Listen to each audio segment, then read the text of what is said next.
Hola, ¿qué tal? ¿Cómo están? Ya estamos de vuelta aquí en los estudios de LR+. Mi nombre es Jaime Chincha, esto es Del Hecho al Dicho, y como siempre los invitamos desde ya a participar con sus comentarios, con su participación, por cierto, valga la redundancia, en la encuesta que ahora les vamos a plantear. Y nada, ya estamos aquí. Gracias, Ludi, por ese primer comentario. Buenas tardes, Mar, buenas tardes. ¿Cómo están todos? ¿Cómo les ha ido? ¿Ah? Es bueno verlos ya desde aquí, desde nuestros estudios. ¿Ah? Y recordarles que este programa lo pueden compartir, darle like al contenido y si no lo han hecho aún, suscríbanse a los canales de la República en Facebook, en Twitter o X, Instagram y YouTube. Eh, ¿Cuáles son los temas del día de hoy? Comenzamos con el menú de noticias, nuestros títulos. Eh, los mineros informales continúan bloqueando al menos 7 vías nacionales, exigiendo, presionando al gobierno para que el reinfo, ¿no?, tenga un plazo ilimitado, indiscriminado, que no sea o que no tenga como plazo diciembre de este año, que es lo que se ha acordado por ley, ¿no? El segundo tema es que el Congreso ha ratificado la ley de amnistía a favor de policías y militares investigados durante la guerra interna contra el terrorismo entre 1980 y el 2000. Vamos a hablar al respecto también. El alcalde de la Concepción, o de Concepción en Junín, fue abucheado tras recibir a Dina Boluarte, pero él después le deja la mano extendida, un incidente más de impopularidad de la señora Boluarte. Vamos a conversar primero en unos instantes, no bien esté conectado, vamos a conversar con el alcalde de Carabalí, Roberto Soto, y va a estar aquí en los estudios el ex premier Pedro Cateriano, también para abordar la cuestión política, porque Dina Boluarte vuelve a contradecirse. Hay más archivos que están saltando y saliendo. ¿Eh? Hay dos archivos memorables que los vamos a recordar el día de hoy. Y según algunos expertos consultados por la República, el pasaje en los trenes Lima Este, o trenes también conocidos como los trenes de Rafael López Aliaga o los trenes de Porqui, pero finalmente son trenes de Caltrain, donados pero con plata de por medio al Perú. Dicen que podría costar 10 soles el pasaje, 10 soles, teniendo, teniendo en cuenta que el metropolitano, por ejemplo, cuesta 3 soles 20, 3 soles 50, el metro de Lima mucho menos. Siempre hay un subsidio de parte del Estado a servicios de transporte público, por eso son públicos. Y la pregunta que les vamos a hacer el día de hoy tiene que ver precisamente con nuestros, digo nuestros, ¿no?, porque finalmente son para la ciudad. Ya les hemos dicho aquí varias veces que nos gustan los trenes, queremos los trenes, pero los queremos bien. ¿Pagarías 10 soles para viajar en el tren de Rafael López Aliaga? ¿Pagarías 10 soles para viajar en el tren de Rafael López Aliaga? Ojalá el señor López Aliaga tenga la claridad para informar cuál es el precio. Los expertos están calculándolo en 10 soles y ahora les vamos a dar las explicaciones. Entonces, ahí está planteada la pregunta del día. Mineros informales, vamos al desarrollo. Mineros informales siguen bloqueando 7 vías nacionales, 7 carreteras a nivel nacional. Ahora les vamos a dar los puntos. Y porque, claro, están exigiendo que el reinfo sea, pues, perenne, sea eterno, ¿no?, y que se mantenga la informalidad, ¿no? Y de esa manera, por consecuencia lógica y elemental, los mineros ilegales siguen haciendo de las suyas, ¿no es verdad? Eh, Ahora, después de una tregua de 2 horas aproximadamente, eh, se ha vuelto con los bloqueos. Gracias, Elvia, por ese saludo. Gracias, gracias. Nos recuperaremos, por supuesto. A ver, ¿cuáles son los tramos? La longitudinal de la costa sur, en Ocoña, carretera vía Mara, en 2 tramos. Sutran también reporta bloqueos en la longitudinal de la costa sur, en Chala, ¿eh? La longitudinal de la Sierra Norte, en Quirubilca, eso es al norte, en Santiago de Chuco, en La Libertad, y la carretera Trujillo-Agaypampa, en también La Libertad. Eh, vamos precisamente, vamos a conectarnos precisamente con la región Arequipa, donde se reportan la mayor cantidad de bloqueos. Está conectada nuestra periodista Mirelia Quispe. Exactamente dónde estás, Mirelia. Cuéntanos, vemos las imágenes del bloqueo. Buenas tardes. Buenas tardes, Jaime. Buenas tardes a todos los seguidores de la multiplataforma La República. Exactamente. Nos encontramos en el segundo día de bloqueo de mineros artesanales aquí en Arequipa.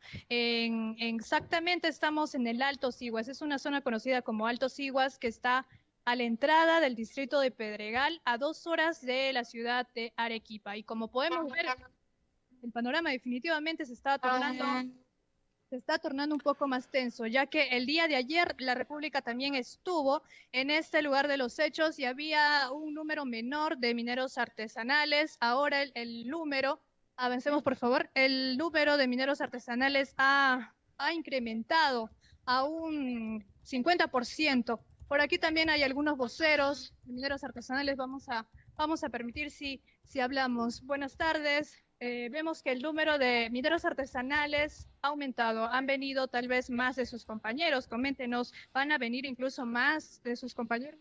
Sí, estamos a la espera de que se suben más compañeros. Nos están indicando que posiblemente los compañeros de la base de Orcopampa, tal vez los de Ocoña, se puedan volcar hacia este punto. Vamos a seguir en pie de lucha y estamos esperando más bases que se suben a nuestra causa. Ayer conversando con uno de sus colegas, me dijo que les duele mucho que les digan mineros ilegales. ¿Por qué razones eso les molesta? Nos molesta, señorita, que nos llamen ilegales porque somos mineros en proceso de formalización. No somos ilegales, no somos criminales, hasta incluso nos satanizan, nos dicen criminales, hasta nos terruquean. Nosotros no somos ese tipo de personas, somos mineros que trabajan por la economía de nuestra familia. Tenemos terceros a quien mantener, por eso trabajamos. Bien, esa fue alguna de las palabras que nos comentaban, ¿no? Algunos de los voceros de mineros artesanales. Les comentamos que también en esta vía, Alto Siguas, la policía con el Ministerio Público quisieron dialogar, ¿no? Para decirles, señores, por favor, queremos despejar la vía y queremos que regresen a la propuesta anterior. ¿Y cuál era la propuesta anterior?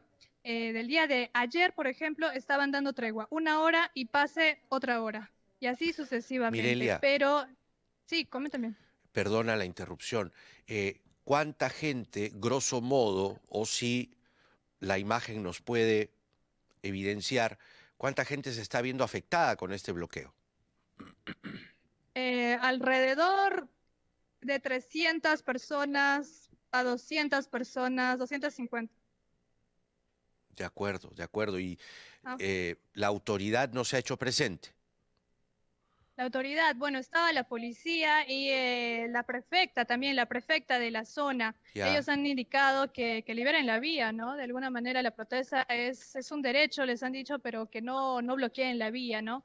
porque Y es que den ilegal. pase, ¿no? Que den tregua. Claro, es ilegal. Y que den tregua al menos de 1 hora, es lo que les estaban diciendo la policía, las autoridades, pero ellos no aceptaron. Dijeron, no, vamos a seguir en nuestra propuesta inicial, que son Ujú. 4 horas de bloqueo y 1 hora de tregua. Oh, mira tú, pero debería intervenir ahí la autoridad. Ahora, entendí en la conversación que tuviste con uno de los señores mineros que no le gustaban, digamos, que les llamen ilegal, pero exactamente qué es lo que quieren. Ellos están por el reinfo, digamos, sin plazo, ¿verdad? Ujú. Perdón, hay una ambulancia, a ver, nos vamos a poner a resguardo. Es que las ambulancias sí están pasando. Las ambulancias sí están pasando y también están dejando pasar a vehículos con personas mal de salud. ¿Quiénes no están pasando? Los que no están pasando son las personas que están llevando carga, minivans con pasajeros. Ah, Y caray. sí, O sea, sí hay gente que está resultando afectada por este bloqueo. ¿Exactamente en qué bastante kilómetro de gente. la vía estás? Estamos del kilómetro 48 a 1 hora al Alto Siguas. En 1 hora Alto Siguas. Eh, ¿Exactamente qué vía es? Repítenos, por favor. Es el segundo día de bloqueo que están haciendo, pero aquí, justo en esta zona. Ya es otro tema en otro distrito, ¿no? Ocoña. No, te preguntaba, ¿qué vía es la que está desde donde estás reportando? Ah, es la vía conocida como Alto Siguas. Está Ya, a 1 hora del kilómetro 48. ya, muy bien. Ujú. Eh, Panamericano. ¿Se puede conversar con alguno de los señores que están allí bloqueando la carretera? Sí, a ver, vamos a conversar con uno de ellos. Te comento que también esta es la vía Panamericana Sur, Ah, pero esta es la zona conocida como Alto Siguas. ya, buena la precisión. Ujú. Perfecto. A ver, vamos a buscar a algún vocero por aquí. Por ahí está pasando la ambulancia. Buenas tardes. Una consulta más, por favor, para terminar nuestra transmisión en Vía Nacional. Una consulta. Ustedes van a continuar. Tengo entendido que ayer también se han quedado a pernoctar, ¿verdad? En esta zona. Entonces, hoy día van a continuar con su protesta. Sí, la intención es esa, y el apoyo de las demás bases, como le mencionó el compañero anterior. Eh, Vamos a seguir hasta que el gobierno nos dé una solución, ¿no? Hasta el momento, entonces, no han escuchado nada. No, hasta el momento no hay nada. No se ha manifestado nada el gobierno. Ha tenido también un diálogo con la policía. Sí, eso es para dar las treguas, solo para ver a qué hora se va a dar las treguas, nada más. Hacerse Ujú. respetar en la tregua de 4 horas bloqueado y 1 hora con tregua. Eso todavía está por conversarse. Entonces me indican que van a conversar también ese tema de la tregua, pero hasta el momento están haciendo respetar las 4 horas de bloqueo y 1 hora de tregua. Muy bien, Mirelia. Gracias por el reporte. Cualquier novedad estamos volviéndonos a conectar. Muy amable. Mirelia Quispe, Sí. periodista de la República, en la vía Panamericana Sur, en la zona conocida como Alto Siguas, en el kilómetro 48 aproximadamente, según ella misma nos refiere. No están pasando, no están pasando el transporte público de carga. Entonces, hay una situación de presión absoluta. Y quienes más están pagando los platos rotos de esta situación son los peruanos y peruanas de la provincia de Caravelí, también en Arequipa. ¿Ya? Eh, se, se declaran aislados por estos bloqueos, los tienen cercados, es lo que refieren, y están pidiendo evidentemente que el gobierno nacional ofrezca una solución, pero ¿qué clase de solución podría ser? Pues estamos precisamente en contacto con el señor Roberto Soto, que es alcalde de la provincia de Caravelí. Señor Soto, ¿cómo está usted? Buenas tardes.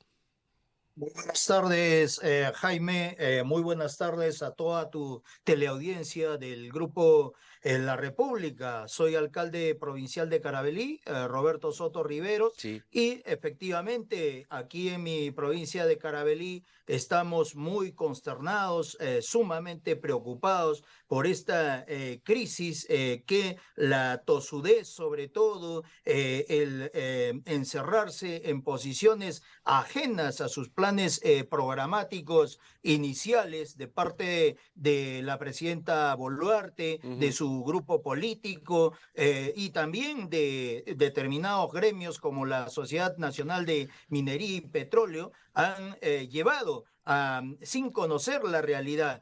Caravelí es por donde desde el kilómetro 510 al 752 pasa la vía troncal de toda la cadena logística de la macro región sur. Cuéntenos, señor alcalde, disculpe que lo interrumpa, pero queríamos saber en qué condiciones se encuentra en este momento Caravelí. Después vamos al problema de fondo, si usted me lo permite. Es decir, ¿es cierto que ustedes están aislados, que ustedes están cercados, que no hay manera de salir o entrar? Efectivamente, porque hay cortes en la Panamericana, en la vecina región Ica, en Nazca, en Yauca, en Atiquipa, en Chala, en Atico, en la vecina provincia de Camaná y sobre todo en Chala, que es un lugar de naturaleza desértica. Hay una crisis humanitaria por falta de agua potable, por falta de asistencia en salud y con un hacinamiento increíble de personas, vehículos, alimentos perecibles, combustibles varados, lo cual genera pues grandes dificultades. Es una crisis humanitaria que no puede tratarse sino con el diálogo, no puede resolverse como lo han resuelto antes los altos niveles del gobierno central, desde las armas, desde la prepotencia, con derramamiento de sangre, que ya vemos que en muy poco tiempo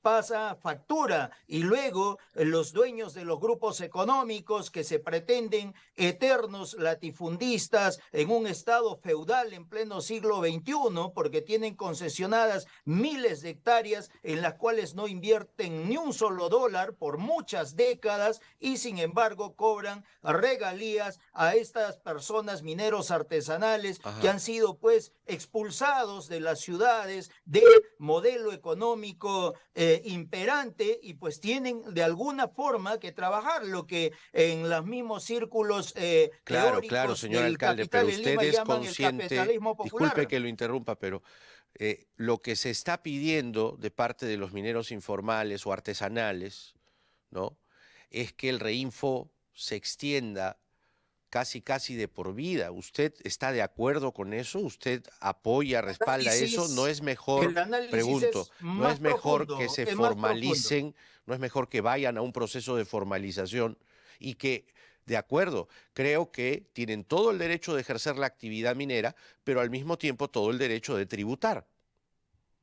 Por supuesto que sí, y te explico en detalle lo que ocurre aquí en la provincia de Caravelí, desmitificando. Hace mucho tiempo no se usa el mercurio. Caravelí tiene una complexión topográfica diferente a lo que es Madre de Dios, Ucayali, es desierto, entonces la contaminación es mínima y lo venden a empresas que están en el top 10 de la exportación formal de oro, llámese la Itaruma, Aruntani, Minera Titán. Y empresas que sí se hacen las pequeñas y no tributan. Las empresas formales son las que no tributan. Aquí en Caravelí hay 16.000 razones sociales, naturales y jurídicas. Dentro de ellas están las top 10. A ver, verifique cuánto tenemos de canon. Tenemos 1,5 millones versus los 4.300 millones que formalmente exportan estas empresas que tienen sus plantas de cianuración Merrill Crowe con todos los permisos en Nazca, en Chala. Ahora,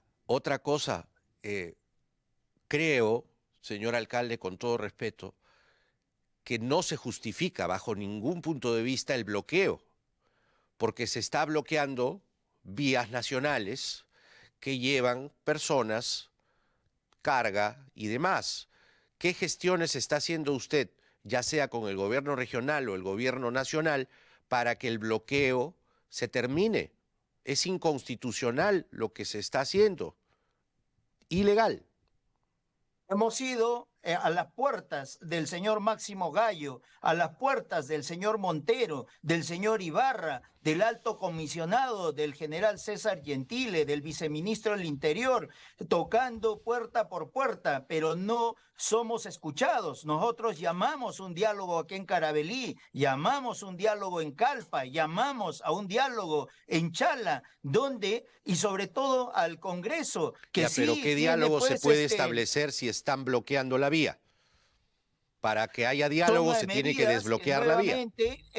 En ningún momento desde el Estado, en ningún momento de ningún estamento se promueve ni de ninguna otra manera, pero son cuestiones que ante la desesperación, ante los oídos sordos y las promesas incumplidas y la mecedora en la cual nos tienen sin agua, sin saneamiento, sin las líneas de Ya, pero electrificación, sin la educación, desesperación sin salud.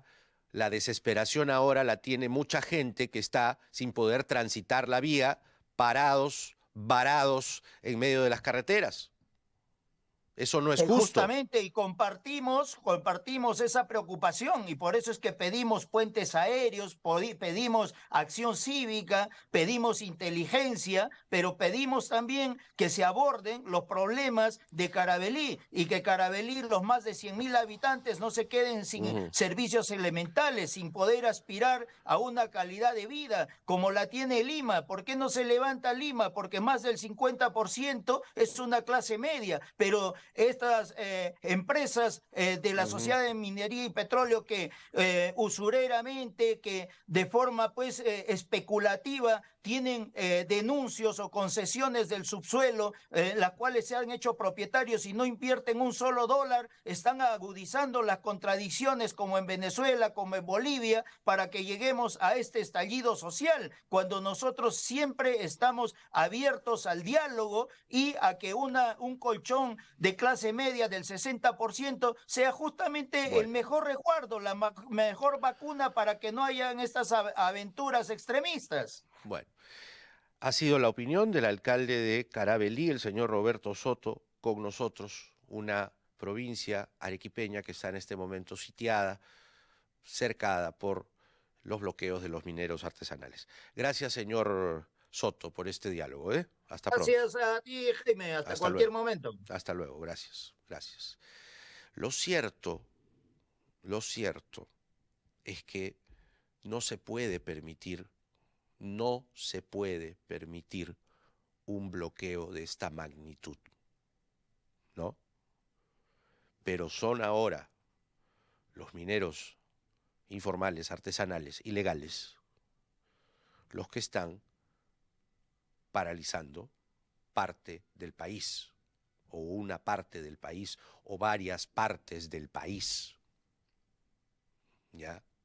Entonces, eso no se justifica, nada justifica que haya gente varada en las carreteras, como acabamos de ver en el reporte en vivo, previa a la entrevista con el alcalde de Caravelí, que parece estar, digamos, elevando a la plataforma que tienen los mineros informales, artesanales, ilegales. Pero no se puede permitir un bloqueo de transporte terrestre, transporte de carga y otros.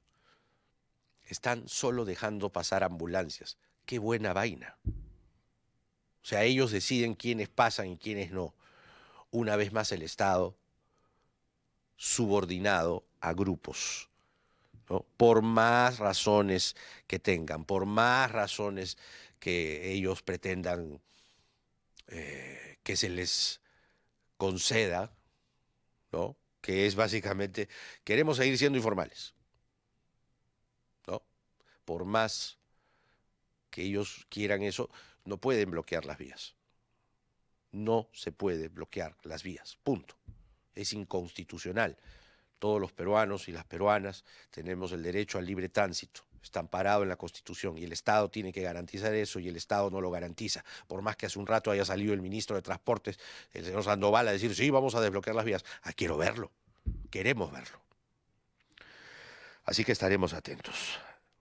Les decía como segundo tema que el Congreso de la República ha ratificado la ley de amnistía a favor de policías y militares investigados por violaciones a los derechos humanos, ¿no? Amnistía es olvido, ¿no? Es borrar de la memoria, borrar del cassette. Eso nunca pasó, eso nunca existió. Y si existió, pues, ese es el problema, que sí existió, ¿ya? Entonces esto es abiertamente una afrenta a las víctimas por haber sido muertos a manos de fuerzas del orden durante la guerra interna. Pasó, sucedió. Ahí están los votos. ¿Quiénes votaron a favor? En la comisión permanente, ¿no? Alejandro Aguinaga, Arturo Alegría, Marta Moyano, César Revilla, Héctor Ventura y Patricia Juárez del Fujimorismo. José Williams de Avanza País. Alejandro Soto, María Acuña, hemos puesto 2 veces ahí Alejandro Soto, también María Acuña. Lady Camones, ¿no? Serían 3. De Alianza para el Progreso, Digna Calle, José Arreola de Podemos, Esdras Medina, Norma Yarrow de Renovación Popular. Ahí está. Se ha pronunciado la Coordinadora Nacional de Derechos Humanos rechazando esta ley de amnistía aprobada por la Comisión Permanente, ¿no? Porque dice el texto beneficia a policías y militares condenados por graves violaciones a los derechos humanos, ¿no? Y claro, esta norma dejaría sin verdad ni justicia a las víctimas y a sus familiares. La coordinadora detalla que son más de 156 los casos con sentencia firme, porque esto también, esta amnistía cubre a procesados, investigados, sentenciados, ¿ya? Policías y militares.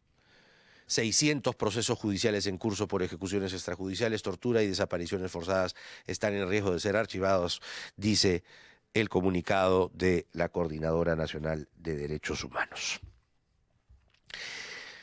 Bueno, el otro tema es que el alcalde de Concepción en la región Junín, el señor Wilson Vidal, ha tenido algunos problemas, ¿no?, con sus vecinos, ¿no?, porque recibió a Dina Boluarte, ¿ya? Recibió a Dina Boluarte en la ceremonia por los 143 años de las batallas del 9 y 10 de julio, ¿no?, en la guerra con Chile, en la campaña de la Breña, ¿no? Lo recordamos quienes hemos estudiado historia, porque dijo que estaba con descanso médico, ¿no?, pero un día antes recibió el repudio de la gente, porque la gente le dijo, tú has recibido a Dina Boluarte, ¿no? Lo atacaron con huevos, tomates, en fin, tras acompañar a Boluarte, ¿no?, en la inauguración de una escuela. Y vimos las imágenes, pero hay más imágenes, ¿no? El señor ahora no le dio la mano a Dina Boluarte, seguramente por el repudio de la gente, ¿no? Vamos a ver ese momento. Tenemos una pequeña traba. O sea, dieron esta norma que sí permite, pero el MEFIA también le pone un candado. Esperemos que esas cositas mejoren, Presidenta, en nuestro país. Los alcaldes quieren mejorar estas avenidas que pasan siendo vías nacionales. No lo pueden hacer porque es una vía nacional. Y eso no debe atarnos. Muchas gracias. Muchas gracias a todos ustedes por estar aquí presentes. Dios lo bendiga y le dé fuerzas para seguir gobernando nuestro país. Gracias, señor alcalde, por sus palabras. Muy bien, ha sido entonces el discurso del alcalde de la provincia de Concepción, aquí en la región Junín, quien se ha mostrado también agradecido por la entrega de las nuevas instalaciones del Colegio 9 de Julio. A continuación vamos a escuchar. Tenemos una pequeña traba. O sea, dieron esta norma que sí permite, pero el MEFIA también le pone un candado. Esperemos que esas cositas mejoren, Presidenta, en nuestro país. Los alcaldes quieren mejorar estas avenidas que pasan siendo vías nacionales. No lo pueden hacer porque es una vía nacional. y eso no debe atarnos. Muchas gracias. Muchas gracias a todos ustedes por estar aquí presentes. Dios lo bendiga y le dé fuerzas para seguir gobernando nuestro país. Gracias, señor alcalde, por sus palabras. Muy bien, ha sido entonces el discurso del alcalde de la provincia de Concepción. Bueno, le deja la mano estirada a la presidenta Boluarte, ¿no? O sea, primero lo abuchean y después pasa esto, ¿no? Hablando de Dina Boluarte y esta ola de rechazos que son evidencia, ¿no?, del mal gobierno que ejerce, que vamos a usar eufemísticamente, lidera, ¿no? Ha traído cola, pero antes, según pauta Iris, hay un video adicional de la gente contra el alcalde de Concepción, ¿sí? Tenemos eso, ¿verdad?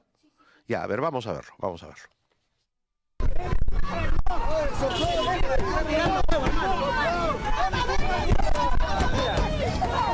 Mira, a ver, ahí está. ¿Qué pasó, profesor Wilson? ¡Te fregaste, Wilson!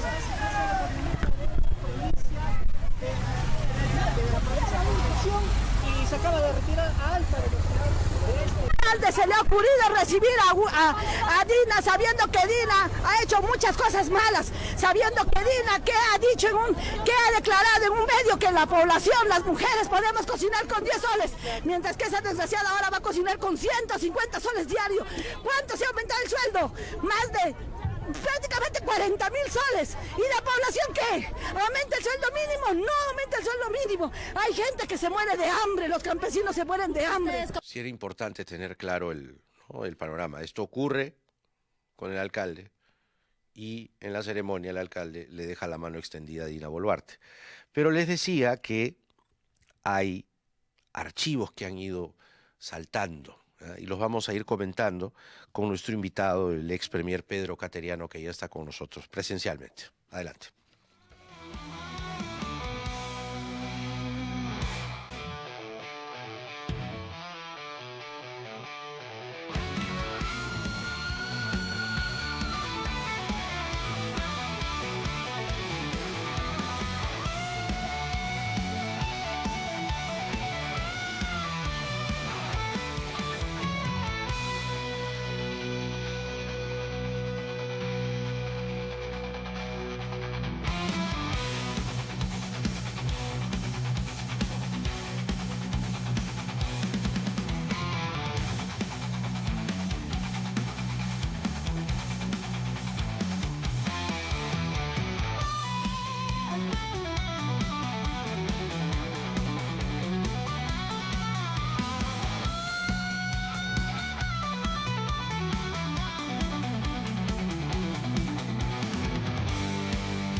Nosotros ya lo habíamos presentado, Pedro Cateriano. ¿Qué tal, Pedro? ¿Cómo le va? Bienvenido. Para seguir el hilo, ¿no?, e ir desarrollando los diferentes temas que están hoy por hoy en agenda, ¿hasta dónde más se puede llegar, digamos, con este gobierno?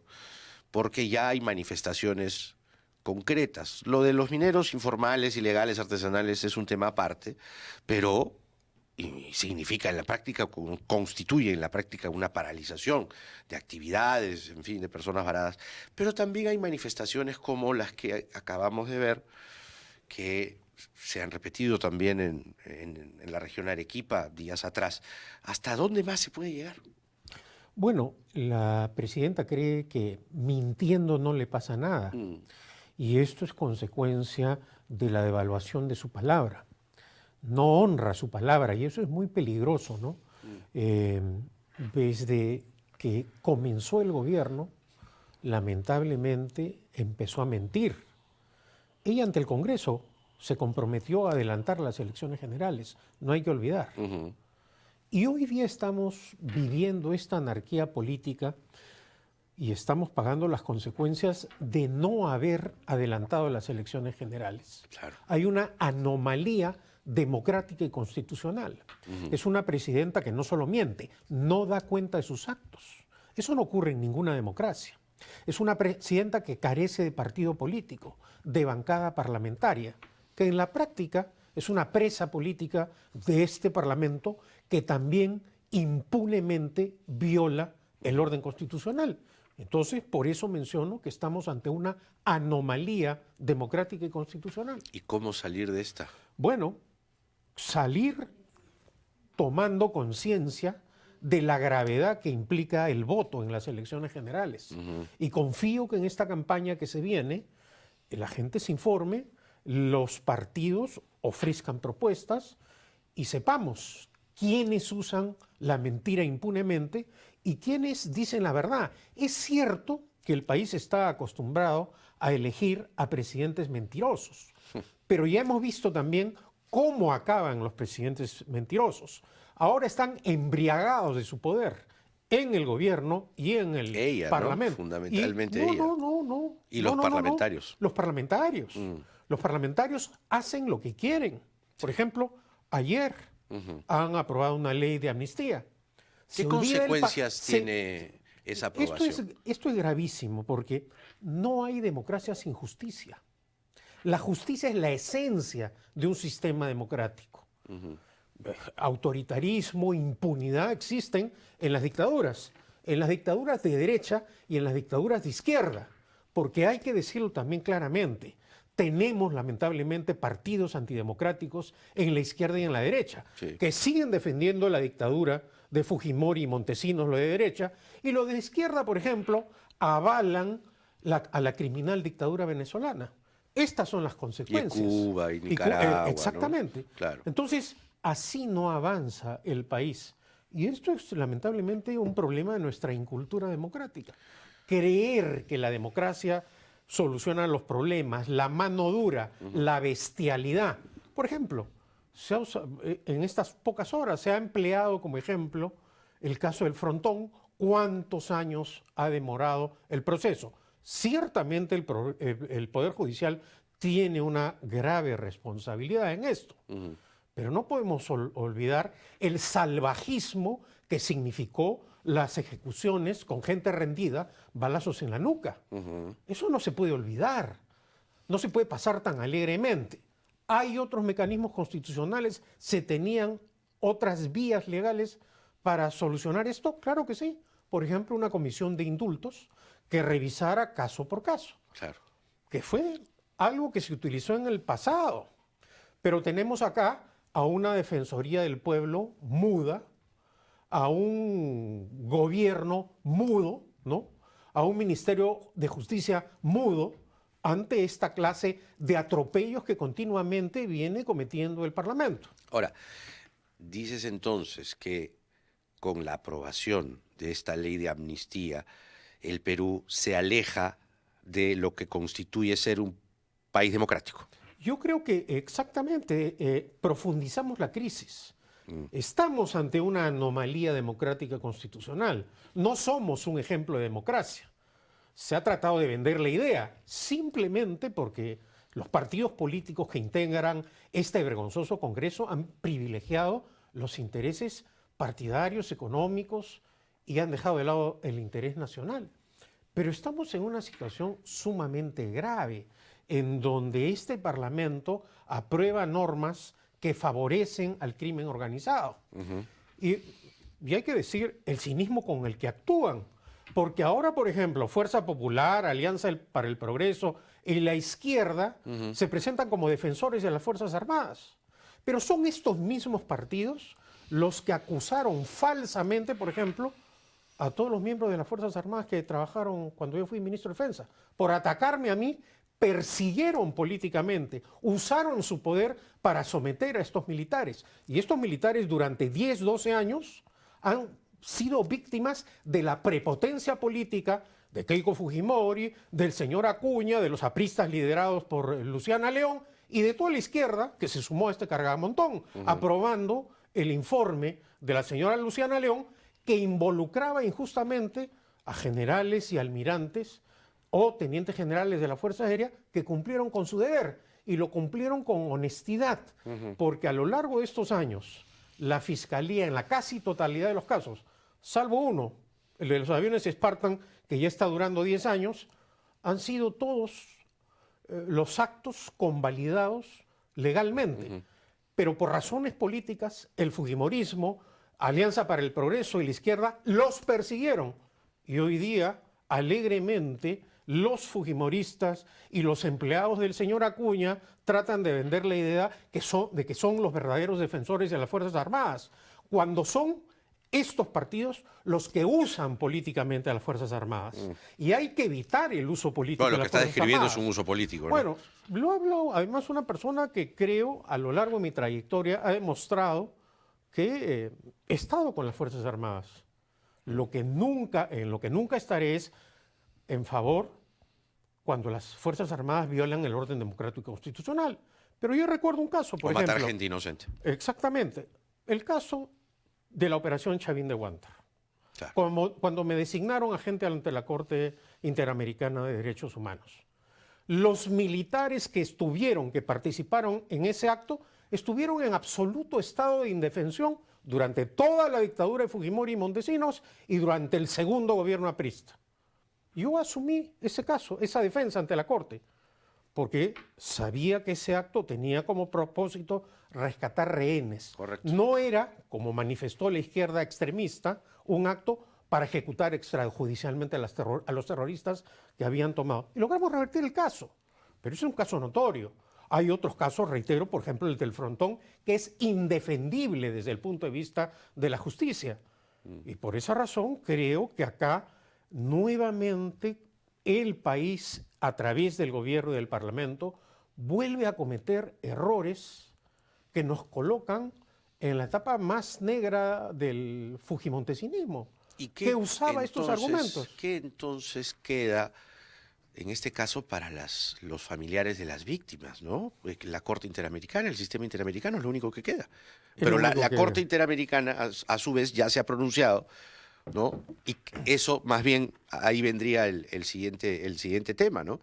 Hay consecuencias para el Perú, ya que describes que, en efecto, hay una situación de distanciamiento de lo que se constituye un país democrático, ¿no? Colocándonos más bien más cerca de autocracias o dictaduras, ¿no? ¿Qué consecuencias puede traer eso ante organismos internacionales? Bueno, por ejemplo. La reputación internacional del Perú está siendo afectada. Por eso. Un país que viola compromisos internacionales, que viola pronunciamientos internacionales, afecta la institucionalidad democrática. Ahora, debemos tener en cuenta y reiterarlo permanentemente. La libertad es una sola, es indivisible en su contenido político y económico, en su contenido de la defensa de los derechos humanos. Un rasgo distintivo del sistema democrático es precisamente la defensa de los derechos humanos. No es como algunos creen que solo hay democracia cuando impongo mi criterio o mi ideología en el ámbito económico y no político. Y al revés, solo hay democracia cuando impongo mi criterio en el ámbito político, pero no económico. Y eso es lo que tenemos hoy día en el país.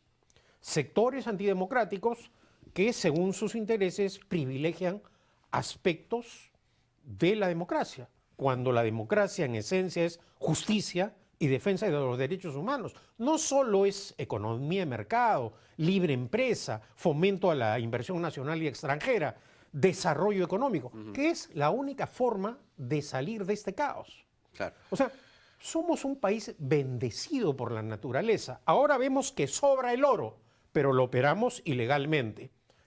Hay que reconocer, Jaime, que en los últimos años la izquierda ha tenido un gran éxito.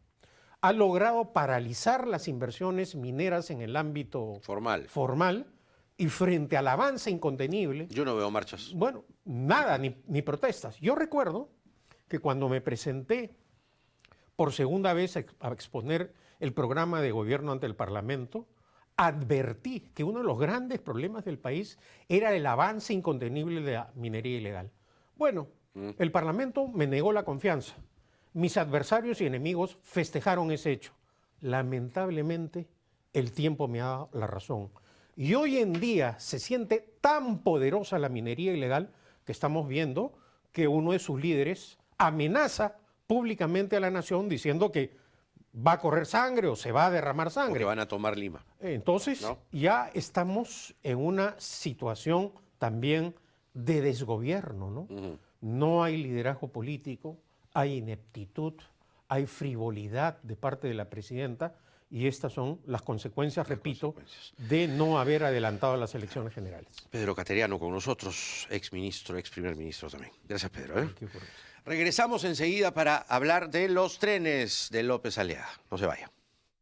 Loreto está envenenada. Según un reciente estudio realizado por Cincia y la FZS Perú, el 79% de las personas evaluadas en la cuenca del río Nanay presentan niveles de mercurio por encima del umbral permitido por la OMS, y el 37% presenta un riesgo alto. El culpable, la minería ilegal, que avanza sin control, contaminando el agua, el pescado, y afectando gravemente la salud, sobre todo de mujeres gestantes y niños. El río Nanay abastece de agua a cerca de 500.000 de personas en Iquitos, donde ya ni siquiera se puede comer pescado por los niveles de mercurio. Las dragas ilegales atraviesan sin control las rutas fluviales, facilitadas por redes de corrupción. No hay atención médica, ni alternativas alimentarias, ni control de rutas del oro.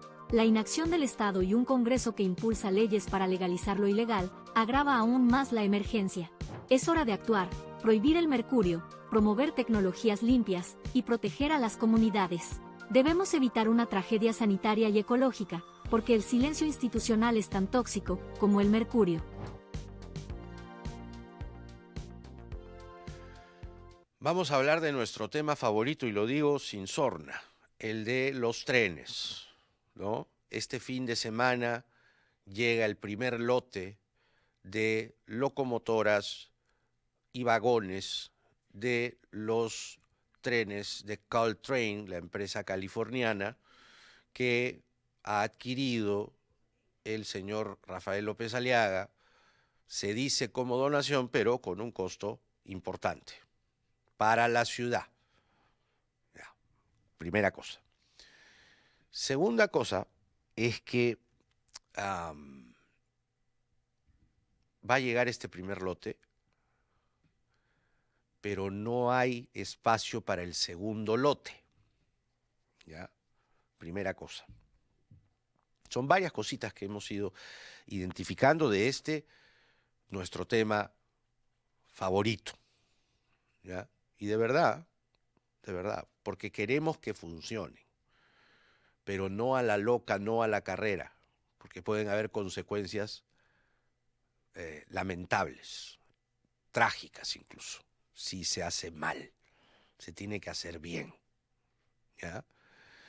Ahora, lo último es que algunos especialistas que han sido consultados por la República están diciendo que para costear todo lo que implica la puesta en marcha de estos trenes, el pasaje inicialmente costaría 10 soles.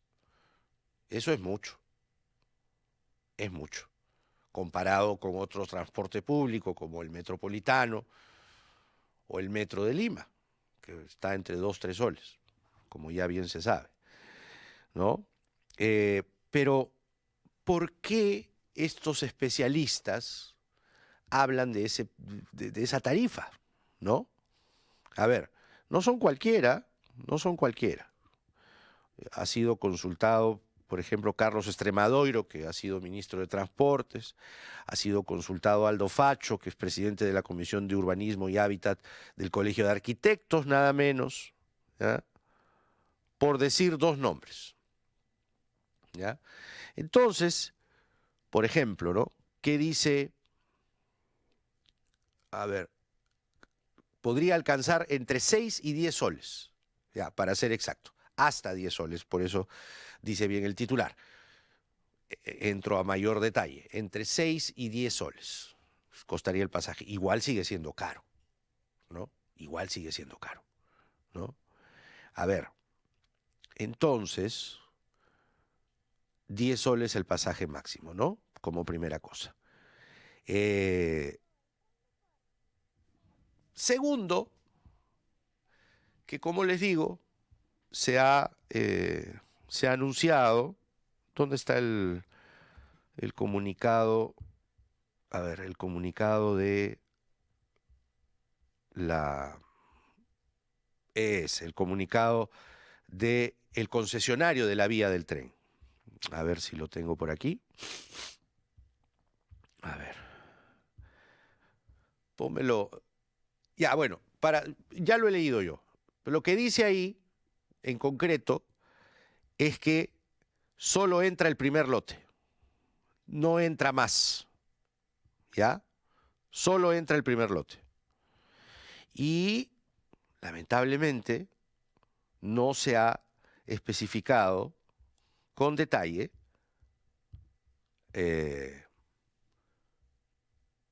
dónde entraría lo demás.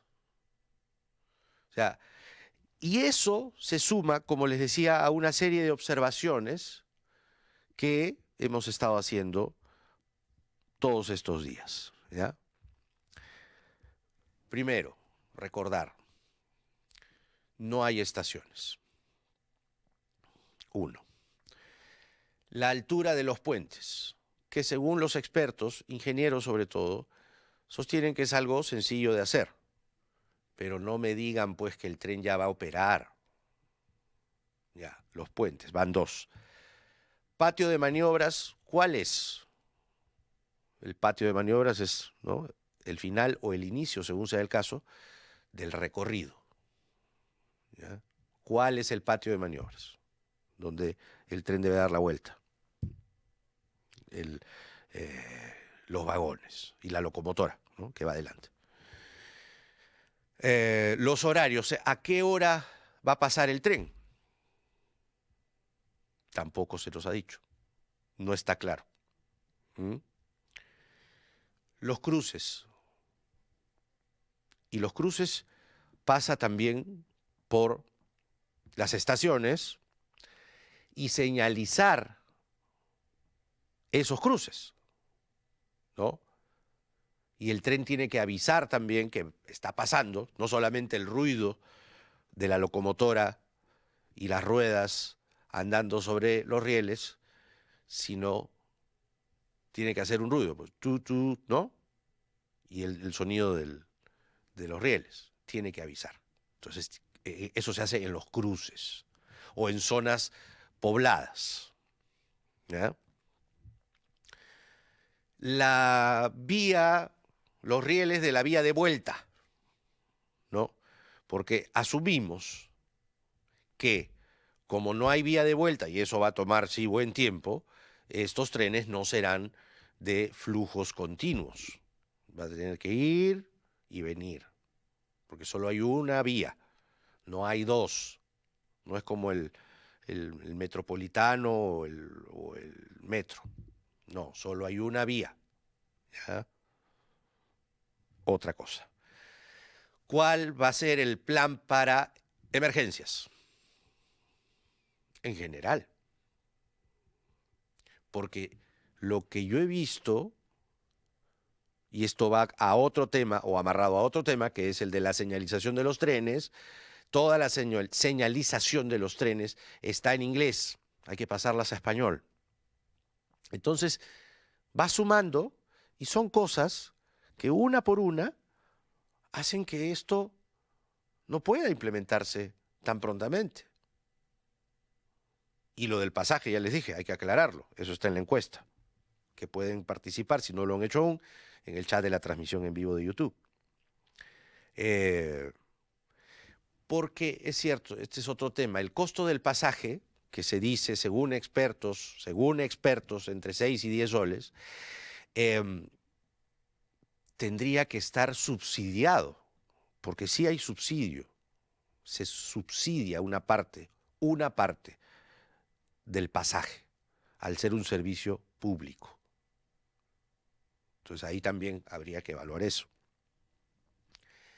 La cuenca del río Rímac, por nuestra propia geografía, es heterogénea, es diversa, no es lineal. Tampoco se ha visto eso. La cuenca del río Rímac. Lo de la contaminación también juega, ¿ya? No nos hagamos los desentendidos.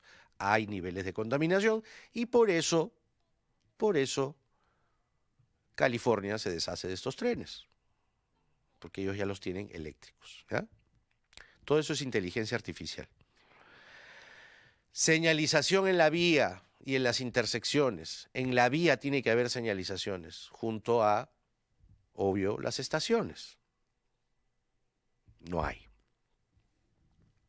Y así, cuando tenga más actualizaciones de algunos temas que se nos están pasando, lo diremos, ¿ya? Lo diremos. Bueno, así están las cosas. Vamos cerrando el programa, no sin antes recordarles que pueden ser parte de la comunidad de Derecho al Dicho de varias formas. La primera es a través de nuestro canal en WhatsApp, que entiendo está en el chat de la transmisión en vivo. ¿No es así? Creo que sí. El chat de la transmisión en vivo, ¿ya?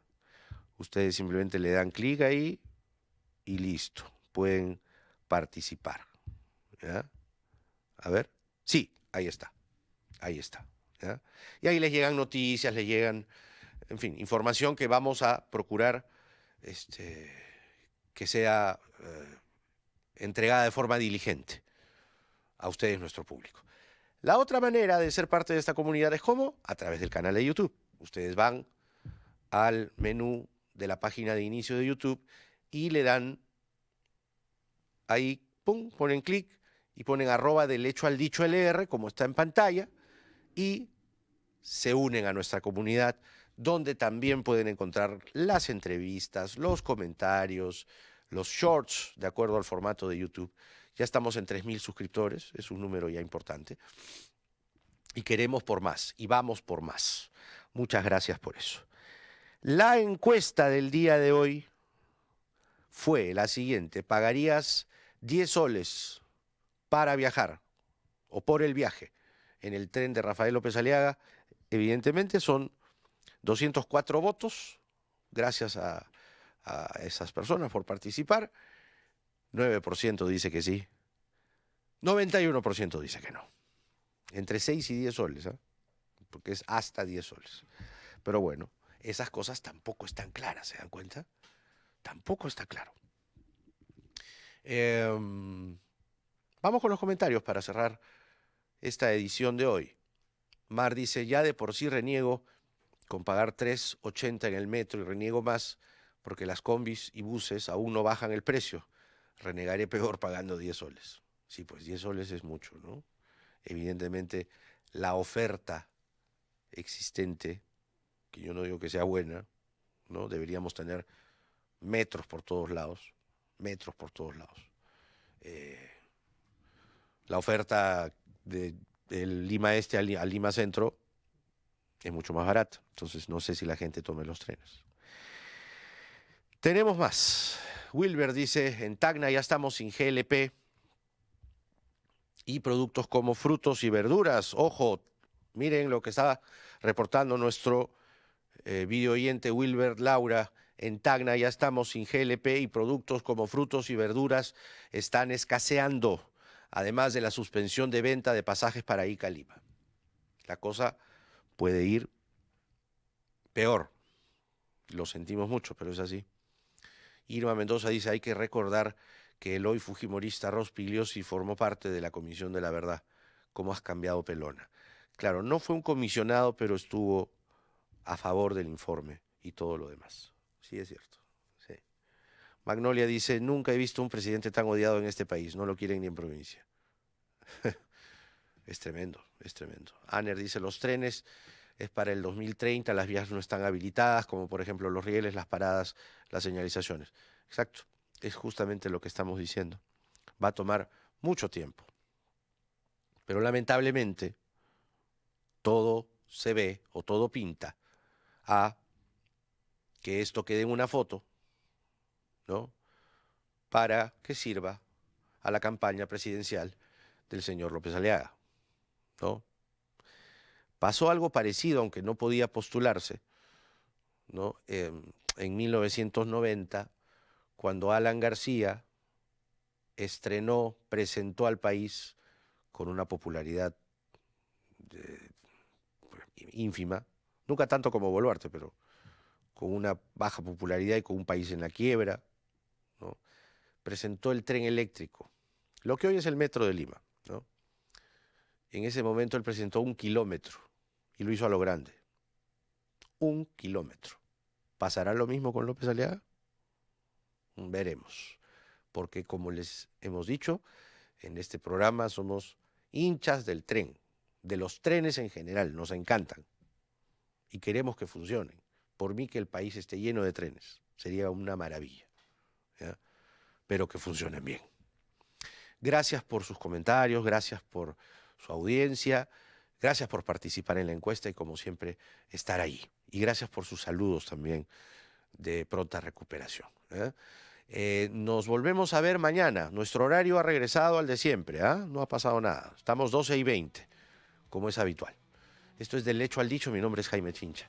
Nos vemos el día de mañana.